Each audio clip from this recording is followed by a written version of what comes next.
അവിശ്വസനീയം എന്ന ഒറ്റ വാക്ക് മാത്രമേ തമിഴ്നാട്ടിൽ വിജയ് നേടിയ വിജയത്തെക്കുറിച്ച് പറയാനുള്ളൂ. ആരും പ്രതീക്ഷിച്ചിരുന്നില്ല. സത്യത്തിൽ വിജയ് തന്നെ ഇത്ര വലിയൊരു വിജയം പ്രതീക്ഷിച്ചിട്ടുണ്ടോ എന്ന കാര്യം സംശയമാണ്. നേരത്തെ തമിഴ്നാട്ടിലൂടെ പല സ്ഥലങ്ങളിലൂടെ, തമിഴ്നാട്ടിലെ പലയിടങ്ങളിലൂടെ സഞ്ചരിച്ചപ്പോഴും ഞങ്ങൾ വിജയ്ക്ക് വോട്ട് ചെയ്യും എന്നൊക്കെ പലരും പറഞ്ഞു. അത് ഏറ്റവും കാര്യമായി കണ്ട ഒരു സ്ഥലം തിരുപ്പൂരിലെ ബനിയനൊക്കെ തുന്നുന്ന സ്ഥലം. അവിടെ തൊഴിലാളികളോട് സംസാരിച്ചപ്പോൾ 20 പേരുണ്ടായിരുന്നു അവിടെ ഒരു ഹാളിൽ.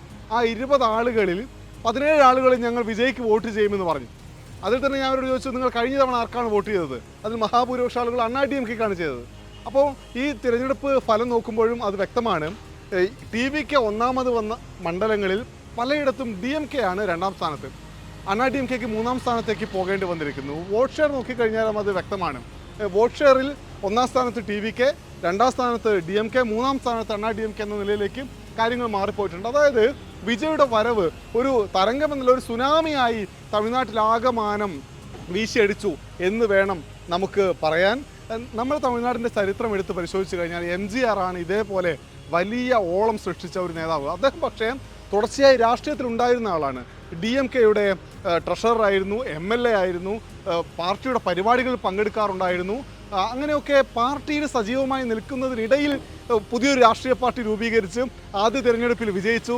രണ്ടാമതും അത് ആവർത്തിക്കുന്ന സ്ഥിതിയിലേക്കൊക്കെ പോയി. പക്ഷേ വിജയ് എന്ന് പറയുന്നത് ആളുകൾക്കിടയിൽ വലിയ സ്വാധീനമുള്ള ഒരു സിനിമാ താരം എന്നതിനപ്പുറത്തേക്ക് ഒരു രാഷ്ട്രീയ നേതാവ് എന്നുള്ള നിലയിൽ ഒരിക്കലും തമിഴ്നാട് കണ്ടിട്ടില്ല.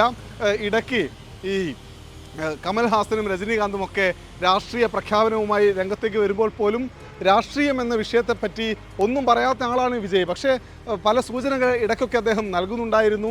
കഴിഞ്ഞ ഒരു തിരഞ്ഞെടുപ്പിൽ സൈക്കിളിൽ വോട്ട് ചെയ്യാൻ പോയതൊക്കെ വലിയ വ്യാഖ്യാനങ്ങൾ ഉണ്ടാക്കി. അദ്ദേഹത്തിൻ്റെ അച്ഛന് വിജയ് രാഷ്ട്രീയത്തിലേക്ക് വരണമെന്ന് വലിയ താല്പര്യമുണ്ടായിരുന്നു. എന്നാൽ വിജയ് ഇപ്പോൾ ഞാനില്ല എന്നൊക്കെ പറയുകയും അച്ഛനും മകനും തമ്മിൽ വലിയ പ്രശ്നത്തിലേക്ക് പോവുകയും ചെയ്യുന്നതൊക്കെ ഒരു കാഴ്ച തമിഴ്നാട്ടിലുണ്ടായിരുന്നു. പക്ഷേ അതിനപ്പുറത്തേക്ക് രാഷ്ട്രീയത്തിലേക്ക് വന്നു, സംസ്ഥാനത്താകമാനം പ്രചാരണം നടത്തി, ഇടയ്ക്കൊരു ദുരന്തമുണ്ടായി. അപ്പോഴും മത്സരിച്ച ആദ്യ തിരഞ്ഞെടുപ്പിൽ 100-ലധികം സീറ്റ് നേടി ഏറ്റവും വലിയ ഒറ്റകക്ഷിയായി ഒരുപക്ഷെ മുഖ്യമന്ത്രി സ്ഥാനത്തേക്ക് പോലും വിജയ് നടന്നെടുക്കുന്ന കാഴ്ച ഈ മണിക്കൂറുകളിൽ നമ്മൾ കാണുന്നു. ഇത് വിസ്മയമാണ്. യഥാർത്ഥത്തിലെ വിസ്മയം ഇതാണ്. ഇത് അവിശ്വസനീയമാണ്. എന്തായാലും തമിഴ്നാടിൻ്റെ രാഷ്ട്രീയ ചരിത്രം മാറ്റി എഴുതപ്പെടുന്നു. ഇതിൽ സന്തോഷിക്കുന്നത് ഒരുപക്ഷെ BJP കൂടിയായിരിക്കണം. കാരണം ബംഗാളിൽ BJP അതിശക്തമായി എതിർക്കുന്ന മമതയെ ഭരണത്തിൽ നിന്ന് പുറത്താക്കാൻ അവർക്ക് കഴിഞ്ഞു.